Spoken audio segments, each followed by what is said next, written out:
Welcome to Unlock Your Wellbeing, the podcast that teaches you the simple keys to health and happiness so that you can grow as a human being into a well-being. And now here's your host, author, certified wellness coach, mother and wife, Alisha Leytem. Hello everyone. Welcome back to another episode. I have a very exciting guest coming back with us today in the podcast. Husband drop.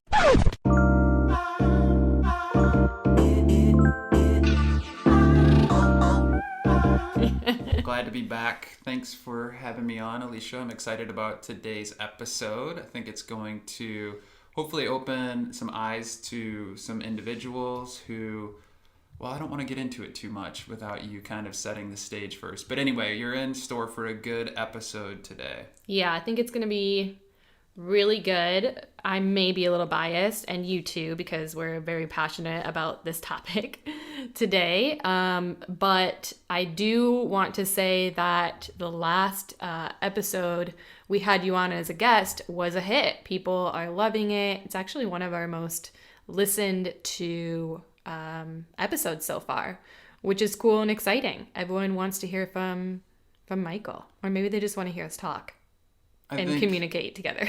Yeah, I think we offered two unique perspectives, and the feedback was great from the first one, and I'm happy to jump on and help out. We are both passionate about these topics, so it's cool that we get to record them together. Yeah, so if you guys haven't checked out that episode, I believe it's episode number 3, where we talked a lot about burnout and how to overcome that and what you can do on an individual and collective level to prevent it and overcome it. So I think it's episode 3. It is. All right. So today's topic, you guys, is all about nature. And the reason that we want to talk about this, one, we're both very clearly passionate about it. I mean, Micahel's company is literally called Catching Leadership, so that you can learn how to be a better leader using fishing as an analogy. Okay. And for me, my book that's coming out, The 6 Gold Keys to Wellbeing, one of my keys is actually the key of nature. And so I am equally as passionate about it. I have hosted several wellness retreats over the last few years in nature because so much healing can be done in nature. And what's super interesting is that what's happening today is technology is taking over our lives. And technology, I think, is a really great thing, right, Micahel? Obviously, we're using it right now to share this information with you, to connect with people all over the world. It's super awesome. However, too much of anything is not a good thing, right? And so this is exactly kind of the negative effects of technology that's happening, is that it is causing people to be super anxious, super depressed, and really not in tune with their spirit and themselves and their own happiness levels. In fact, there's a book that I have in front of me right now called Last Child in the Woods. And it is written by a man named Richard Louv, I believe is how you pronounce his last name. But in this book, what he did is he did tons of research on the negative effects of not spending enough time outdoors. And he coined this phrase, nature deficit disorder. And he's really big on how much this disorder of not being in nature enough is really harming our children, which I have a lot to say about that, but that's a whole other topic, okay? Or a podcast episode, which I may have to do because you can hear me getting like really passionate about it. But also for adults, okay? And it's really exactly what it says, right? We're spending too much time indoors, specifically too much time on technology and not enough time in nature. And this is causing a lot of issues. Thoughts, Micahel? I'm curious, if you look on the inside of the book, when was that actually published? Because I mean, it was I think definitely... it was like 2012. Let me see here. Yeah, so my point being that, like, he was already uncovering a lot of this going on before the pandemic, clearly, before we become even more plugged into technology and our phones.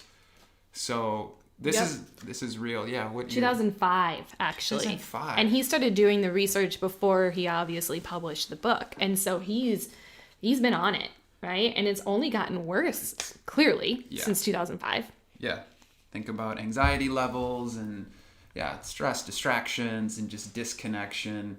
It's something we talk a lot about with our corporate clients of how to stay more mindful. And naturally, you clearly align with this book. I clearly align with it too. And today I really want to just kind of explore some of the recent research and then just kind of what we offer in terms of the benefits to the people we work with by getting outside and reconnecting into nature. I also want to mention that this discussion is, relevant right now, and the metaverse hasn't even officially released, And I think it's just so interesting that we're so much more invested and like excited about creating a new virtual world to live in, and we aren't even appreciating the real natural world that is like so much more interesting and exciting and real.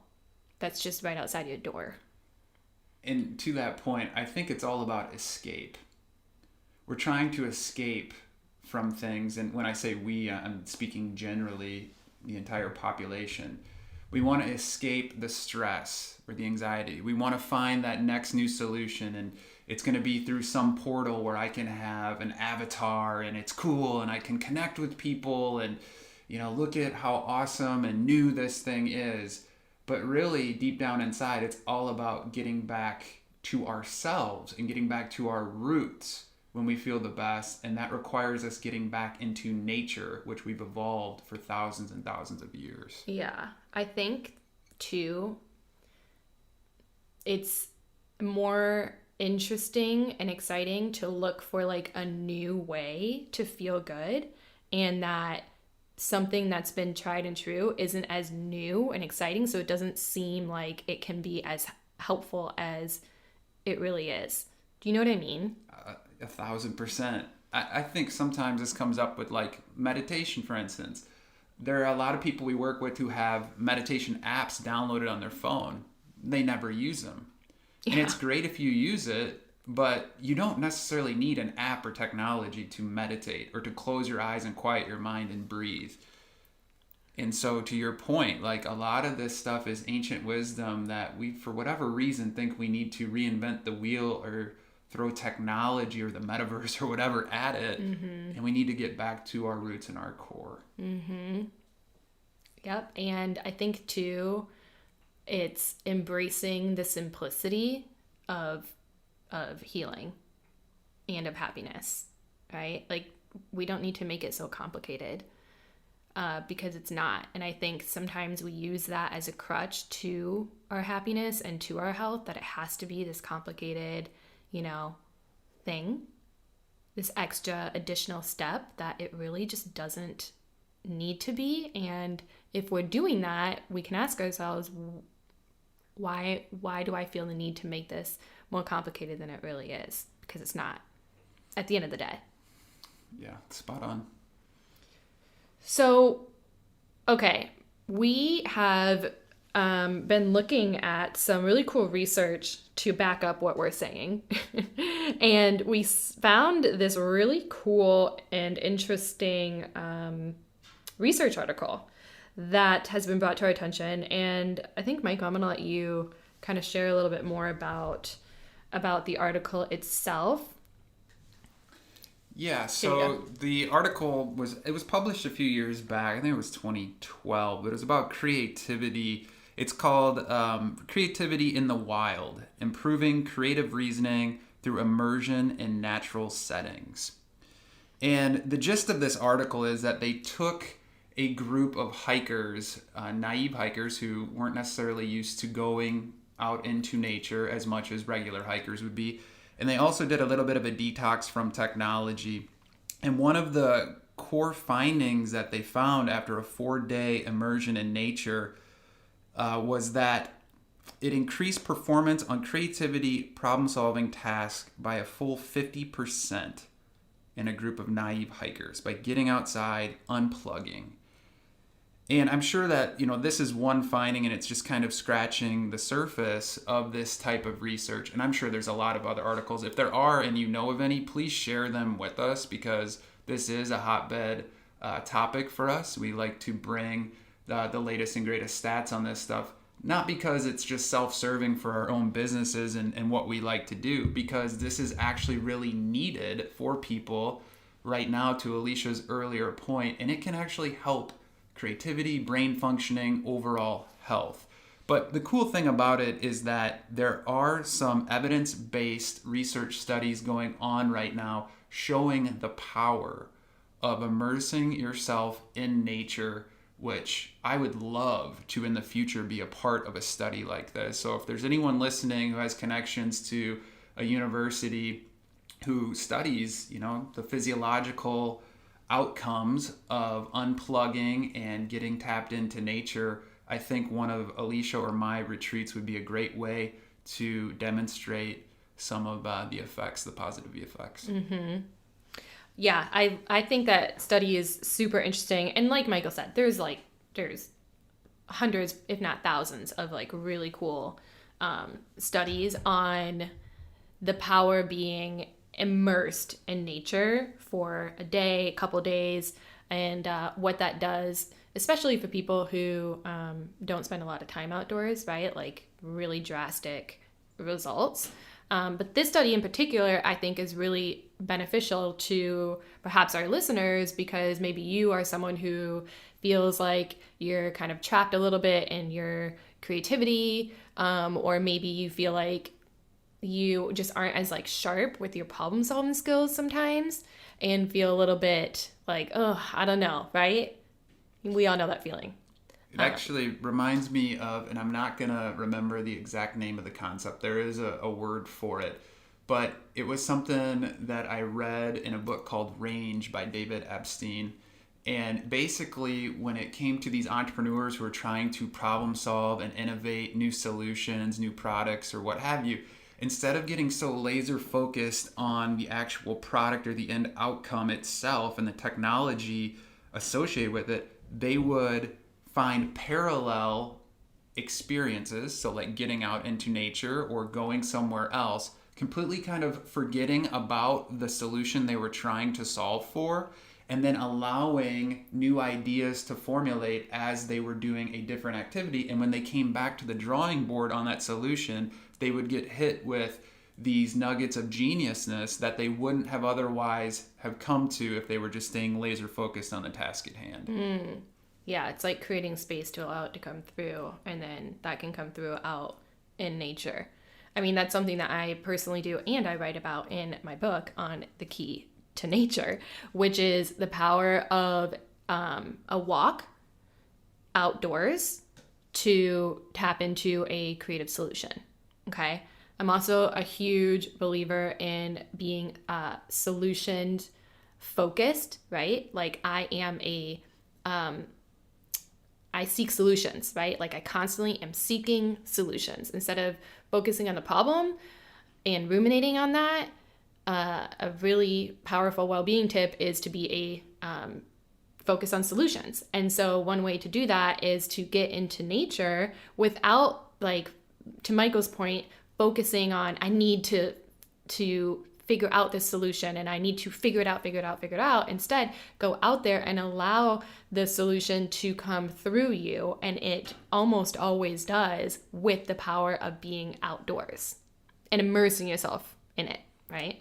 Yeah, you have to let go of the need for control, right? When you're just so constricted in your thought process, to just surrender and allow the signs to come to you. And that requires being a really good observer, clearing your mind and going out into nature and paying attention to the details, the little things that you otherwise wouldn't be paying attention to because your head is locked in on your phone and you're looking down. And meanwhile, there's something beautiful happening right in front of you in the environment that you can then appreciate and then hopefully take it back into some other aspect in your life. Definitely. Like when I go for a walk with the intention of having a solution come through, right? Or a new idea, it usually comes through before I'm even back home from my walk, right? When I am allowing myself to be completely immersed in nature, meaning I'm not on my phone while I'm walking, although I do that sometimes, right? It's not like I am perfect and I'm outside, I'm not on my phone. But when I'm very intentional with that, it's so much easier to let that come through because I'm immersing, right, in all of my senses. I'm looking at the trees, I'm breathing in the air, I am listening to the wildlife, even like the birds chirping, or right now with winter, the sound of silence is really powerful as well. So immersing, I think, is a really big part of this that I want people to take away. And I think with what you're doing, Michael, that is like you're giving them an activity to immerse themselves completely in nature, which I think is super cool.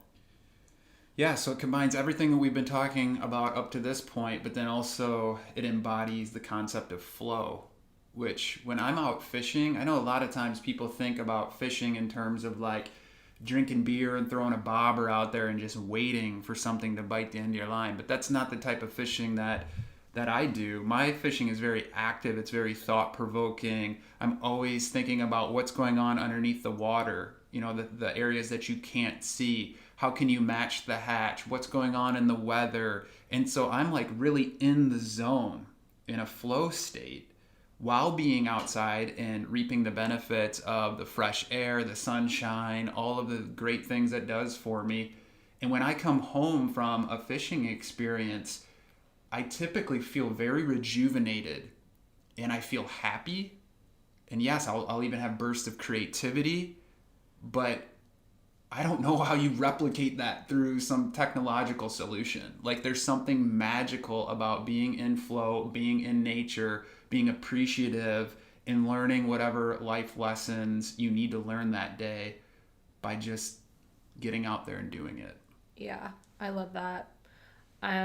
And if our listeners aren't into fishing, what I do, which I'm not opposed to fishing, right? Me personally, but what I like to do is explore a new trail. So that's how I'm able to access that sense of like awe and wonder of nature, is literally treating myself as if I am an explorer on planet Earth, right? So that's why I love seeking out new trails that I've never been on before, because it feels like, and it actually is, like I am exploring something new. And so every turn and every corner I'm on the trail, it's like, ooh, what's around here, right? And you're just so in it. You're so there because you've never seen it before. And you get to like take everything in, right? So then when I leave a new trail that I've ever been on before, that's when I experience that like peace and that inspiration and that creativity. I just feel so good. That's such an awesome point. You can't replicate the way that it feels the first time that you go and experience something. Your heart gets racing, you experience some emotion, it's like adventurous, and you're just like, wow, I saw something new today. And you didn't quite know exactly how it was going to go or if you made the right turn, but like it was just stimulating on all levels. And I feel that way when I go to a new body of water. And a lot of people will avoid these types of experiences because they don't know, right? You don't know where the trail is going to take you. I don't know if I'm going to catch any fish if I go to a new place. But by going to the same things that you always know, and we are creatures of habit, you know, and routine, it's good to break those routines. It's good to exercise your mind in new ways. It's such a beautiful thing when you come back home and you're like, you feel so much more satisfied because you did something new. Totally. Yeah, I think that's a good way to put it, is you're experiencing something totally new, and that is very satisfying to you, but also you're experiencing something new outside, which we've hammered pretty hard how how important it is and how beneficial it is to your overall health and well-being, you know? Yeah, I mean, let's just list them off. You probably know more than I do, but from what I do know is that when you're outside, it activates your parasympathetic nervous system, so Yep. it's going to reduce stress. I believe there's quite a bit of studies on inflammation and how even grounding outside can reduce inflammation in the body, which is incredible. You get the health benefit of vitamin D, which is really good for your immune support with the sunshine. I'm sure the clean air is good, the fresh air, getting outside and not being exposed to maybe as many toxins and impurities in certain buildings. The physical activity and the movement, whatever you're doing, even if it's light, is good just for circulation and blood flow. I'm sure there's other things too, but just right off the bat, there's some serious advantages. And maybe many of you know this, but next time you're out in nature and you're being intentional about it, just give yourself a little bit of credit and kind of soak in all of these benefits and tune in and tap into yourself when you get back. How do you feel when you get back versus if you didn't get outside and do whatever your activity it was? I'm impressed. You've pretty much nailed all of them.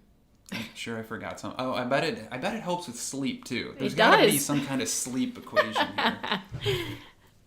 Very good, Michael. Yeah, it does. Absolutely. One thing that helps the most with sleep and nature is getting morning sunlight on your skin, because it's the morning sun directly on your skin that kind of resets your circadian rhythm. And so if you can get out and get morning sun for 10 minutes, that will kind of reset you and help you sleep better at night. So if you're having issues with that, that's what you want to do. And that comes back to the technology thing, how we're getting out of sync with our circadian rhythm because we're checking electronics all the time and having Exactly. artificial light. So, Right. And then it's really interesting too, because so it's draining your melatonin, right? By looking at it before bed. And now there's all this research coming out about how people are taking too much melatonin, I saw that. that it's messing with them. And so instead of just looking at your phone and be like, oh, it's fine that it's, sucking it all out, I'll just take additional melatonin to offset it. What if the solution is to just not be on your phone as much before you go to sleep? Let's make some lifestyle choices here instead of there's always the pill solution. Even if it's a natural, thing, we need to, I think, get away from always using the one pill solution as a way to solve a problem instead of overhauling your lifestyle. Yeah, I think with melatonin, since it's naturally produced, if you can get that natural mechanism up and running the way it's supposed to be by tuning into your circadian rhythm, reducing electronics, that's all great.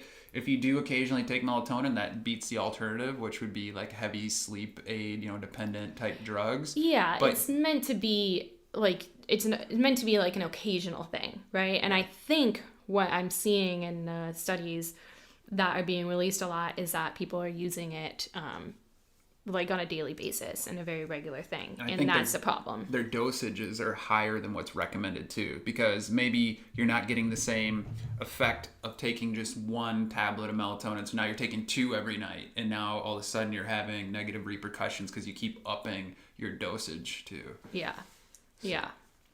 Anyway, sleep is important, and being outside, of course, helps with that as well. Also, I wanted to touch on the air. So one of the reasons why the outside air is so healthy for you is because it's what the trees are releasing into the air that you're breathing in.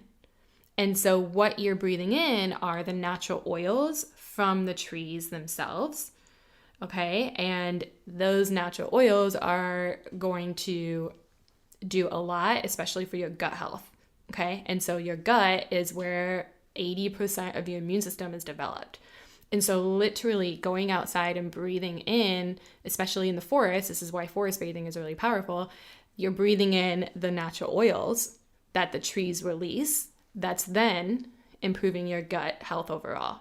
Okay, so think about the healthiest people that you know. They likely spend a lot of time outside. I never thought about that. This is the first time I've heard about the trees, but it reminds me a lot of like honey, like eating local natural honey, because it has the health benefits of that local ecosystem in it. So I guess the same would kind of be true with whatever the trees are putting out in your area too, and then your body just being in sync with all of the other life forces around you. So that's cool. I've never kind of thought of that before. Mm-hmm. So yeah, I mean, there's a lot of really cool benefits, right, to being outside.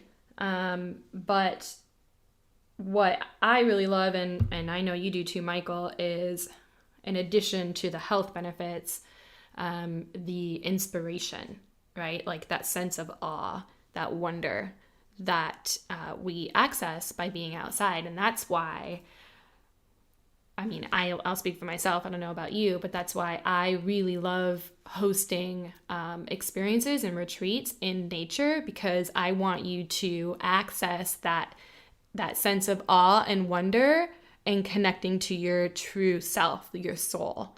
And you do that by being outside, right? Like it helps you to remember like, whoa, I am just one person in this entire galaxy. And it can blow your mind when you let yourself go there. And you can't access that feeling as much by thinking about it when you're inside unless you're outside. Like think about the last time you went camping and you looked up at the stars. You know that feeling, right? Hopefully you've all done this, right? Where you've gone camping and you go outside, the fire is almost out, you're about ready to go to sleep, and you get to just look at the stars and you're like, whoa, this is so cool. Think about my role in all of this and how small I am, but also how magical I am with everything that's a part of me, right? Because I'm a part of it all. So I love that feeling that you can access by being there and being out in nature, and then also having it be like a guided experience, right? To take you through that over the course of a day or preferably a few days.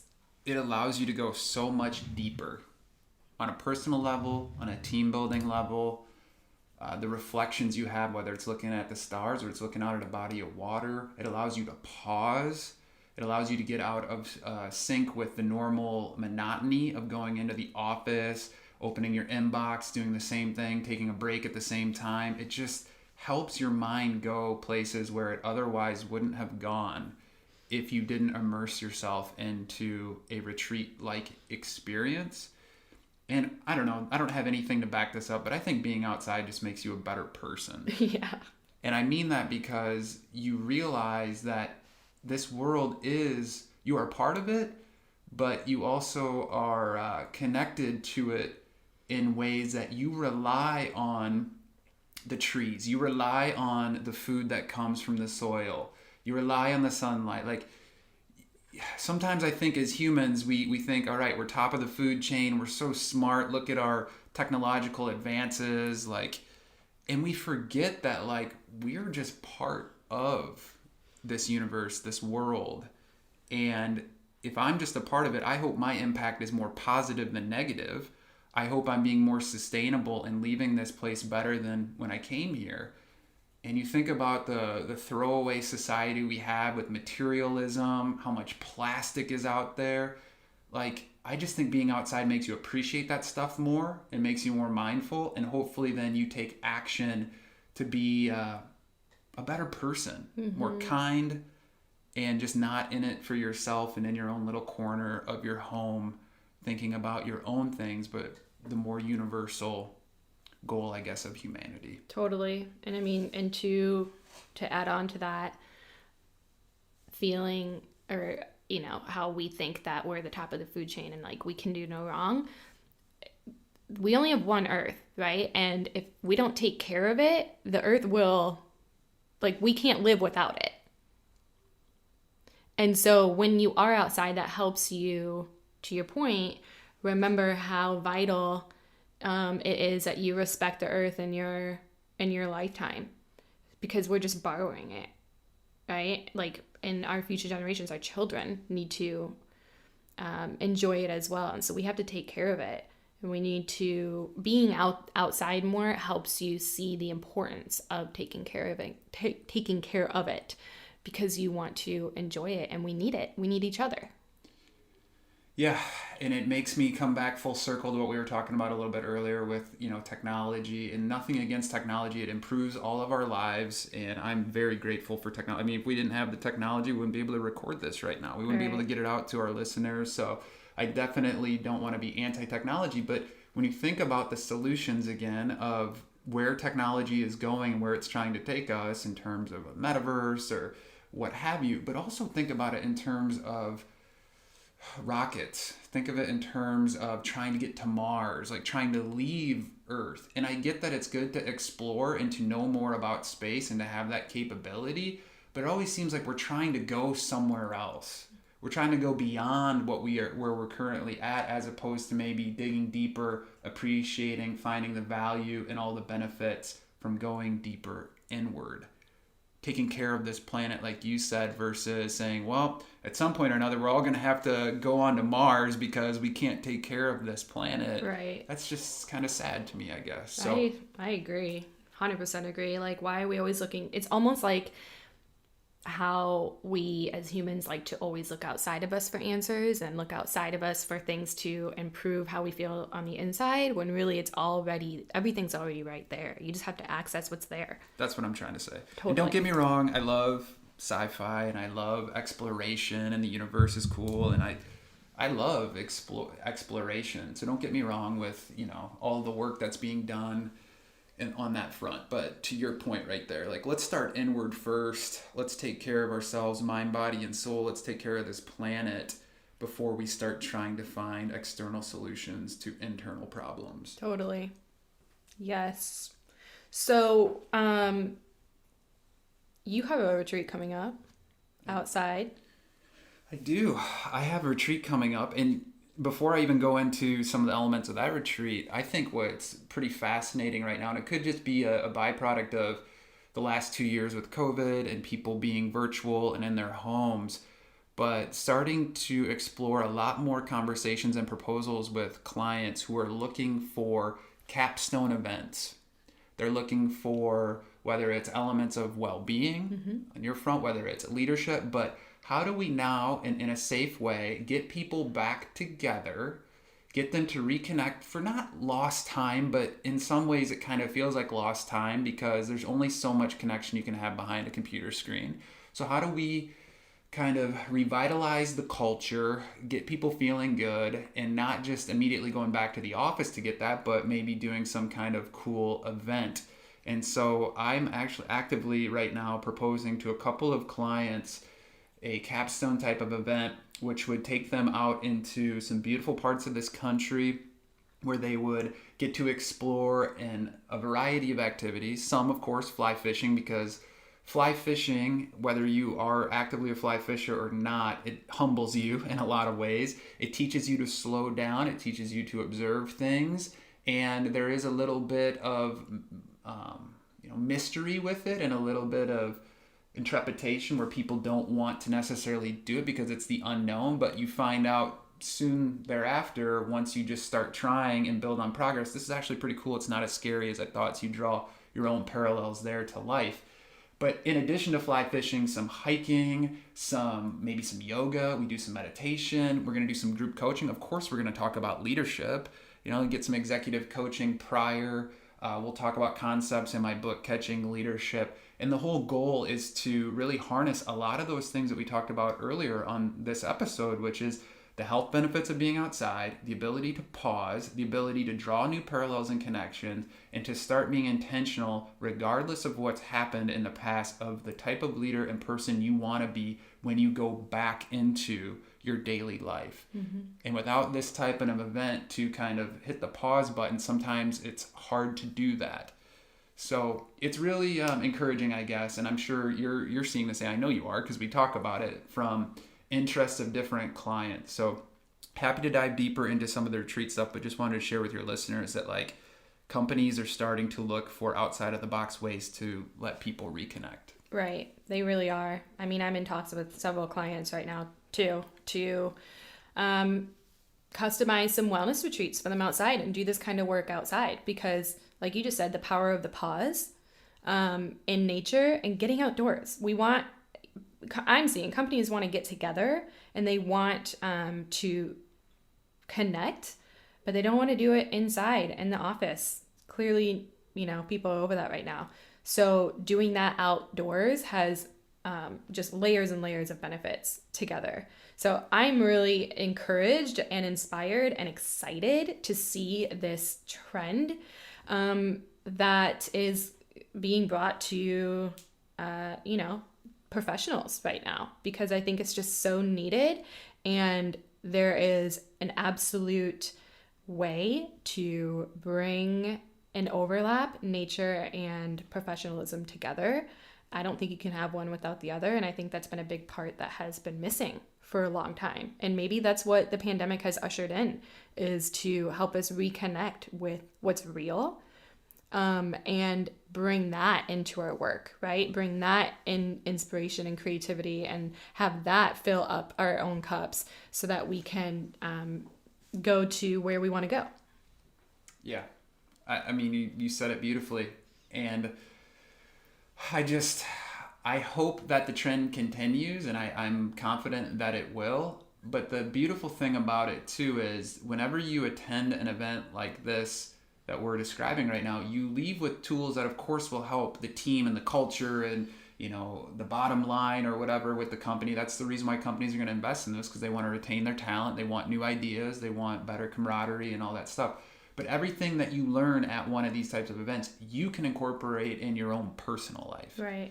So if it's taking better care of yourself in the way that you think about yourself or the way that you eat, or it's learning a couple new skills with hobbies like fishing or hiking that you can then enjoy with your family, like that helps you on a personal level too, beyond just the benefits that the organization would be getting from you attending the event too. Oh, absolutely. I mean, I think that's most important, right?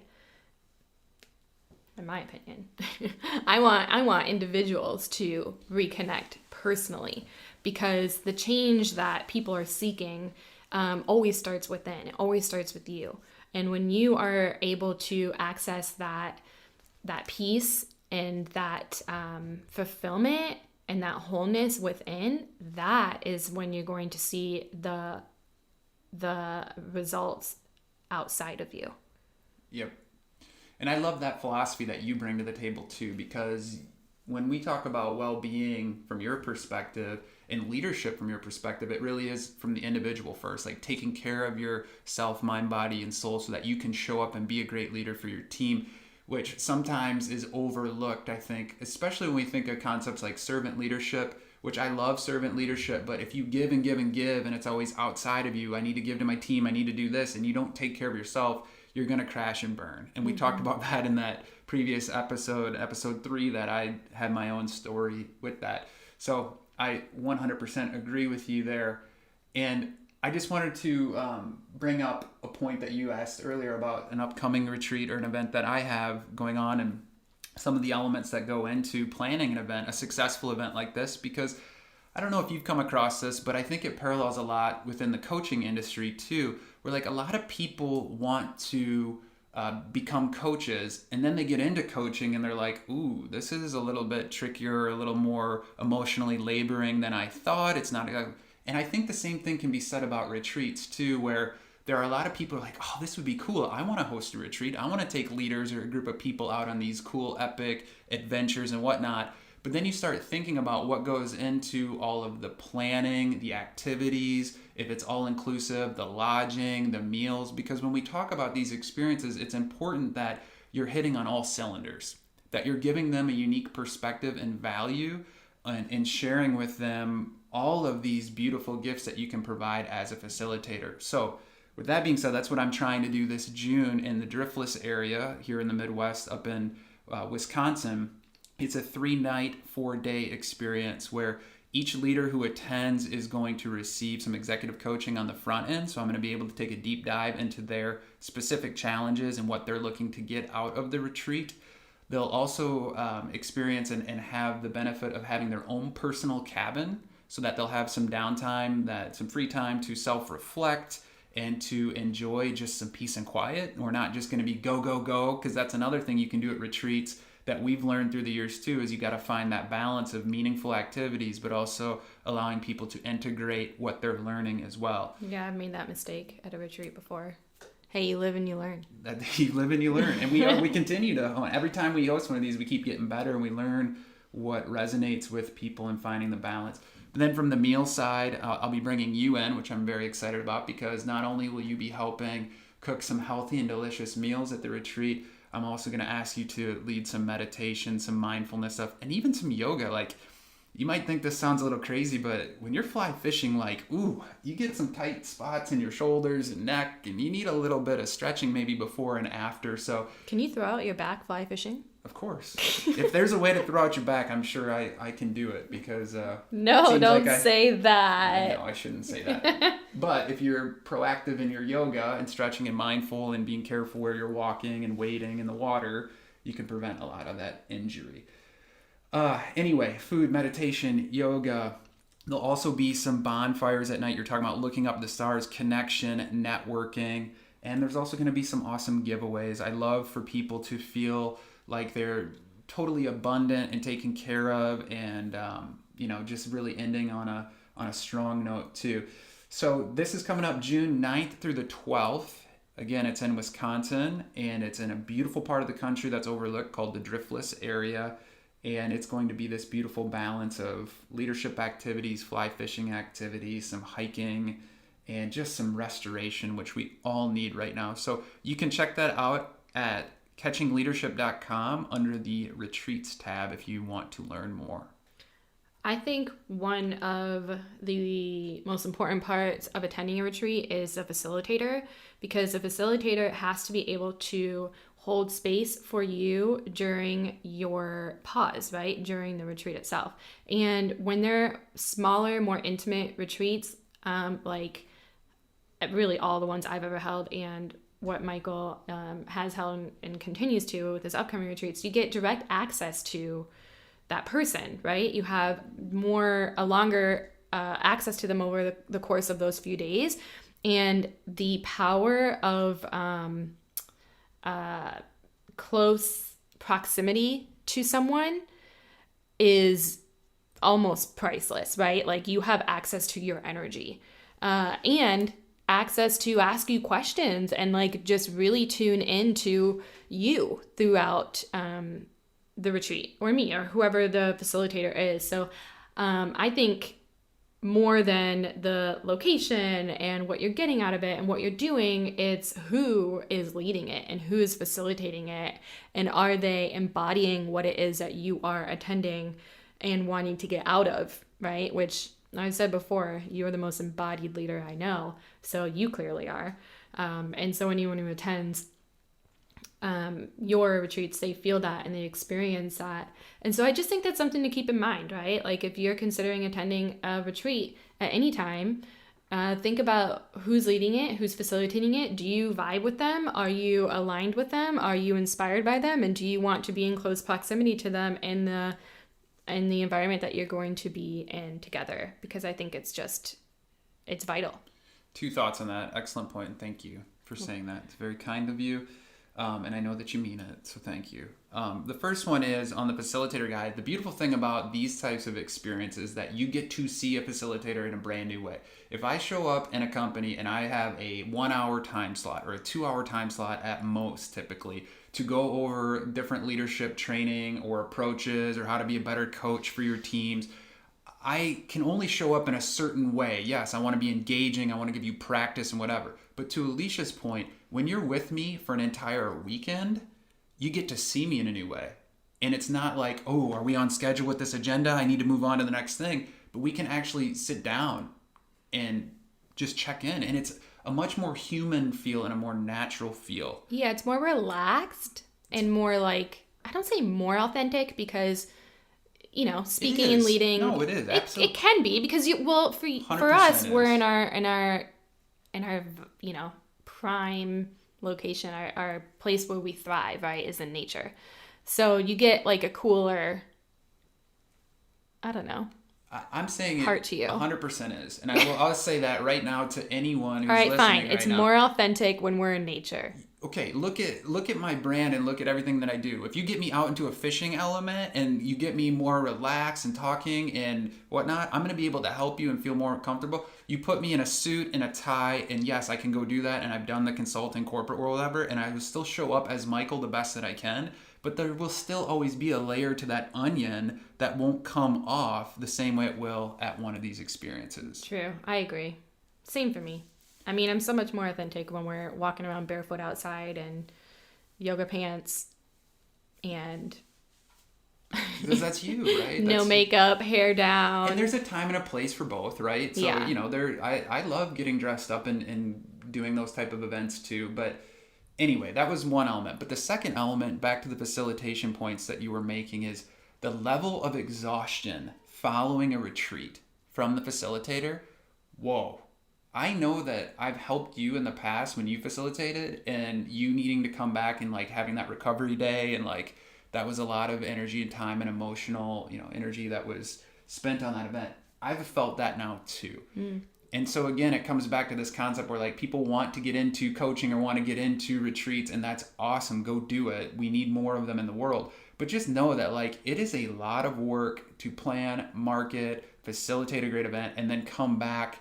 And you yourself almost need like a day or two of decompression to just allow yourself to kind of catch your breath, because you're always on. So even though you're authentic, right? So we're wearing comfortable clothes, we're in our element, you're taking on 6 or 8 people's challenges, and you're trying to make sure their experience is good. And everyone has their own opinions and what they like. Did they like the food? Did they catch any fish? Did they have a good time? And so you're constantly thinking about these things and making sure the experience is top notch. You need some of that decompression. It's a lot of work. It's a lot of fun, but it's a lot of work too. Yeah, it's very rewarding. I mean, on the back end, you definitely have to recover from it. But on the front end, you have to prepare and you have to be in a state of overflow. Like you have to be feeling so good and have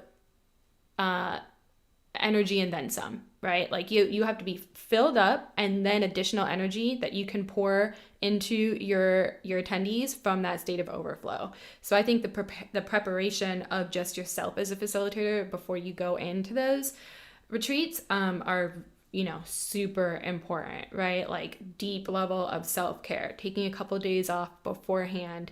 I mean, for me, it's like, getting a massage, getting my outfits ready, like feeling as good as I can, meditating, taking time off, journaling, mani-pedi, hair done, like all of the things that you just feel so taken care of and supported, so that then you can give into others, which, I think I teach on that quite a bit. It's the essence of what I teach, right? So you really get to experience what that is and looks like of someone pouring from an overfull cup. So what you're saying is, even though you're in yoga pants, you're glowing because your hair's all did up and you have a fresh mani-pedi and you're just glowing and vibrant. Right. Freshly massaged, usually acupuncture. Have been barefoot for days. Why don't we just bring in the massage therapist and the acupuncturist and I've done that before. Well, not my acupuncturist, but I should probably do that because, wow. You guys, if you aren't going to acupuncture, you need to go. You need to. Okay. Anyway, we have to wrap this up. But like Michael said, you can check out his upcoming retreat on his website. I'll actually have the link for that in the show notes, along with the study that we discussed earlier, the book, anything like that.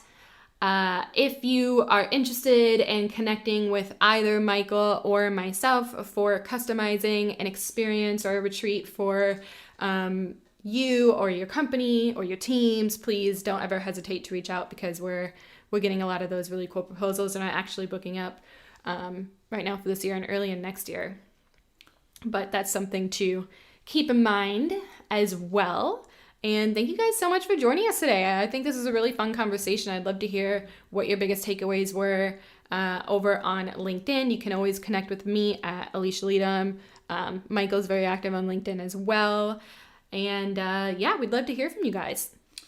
Thank you for having me on. I'm sure we'll continue this conversation, and hopefully as we continue delivering these retreats, we'll continue learning and sharing some of the fun stories. We didn't bring any up today, but Alisha led a retreat in Sedona one time, Arizona, and it actually snowed, so that was interesting. And there's always lessons learned as a facilitator and as a leader when you put these events on. So anyway, I encourage you, if you have never been to a retreat, really explore it. And also, just from a guy's standpoint, because I'm assuming many of your listeners are probably going to be women, encourage your significant other, spouse, brother, father, whoever, if they need some time for themselves, to find something like a fly fishing retreat, right? It's not going to be too over the top and hippy dippy for them that they'll feel out of their comfort zone, although I will push them out of their comfort zone a little bit, but it will allow them to unplug, recharge, and invest in themselves in a way that maybe they haven't in the past, and when they've always been putting others before their own needs. So please share that information with anyone you deem fit, and thank you all for listening. Awesome. Thanks, everyone. We'll see you next time. Bye. Bye.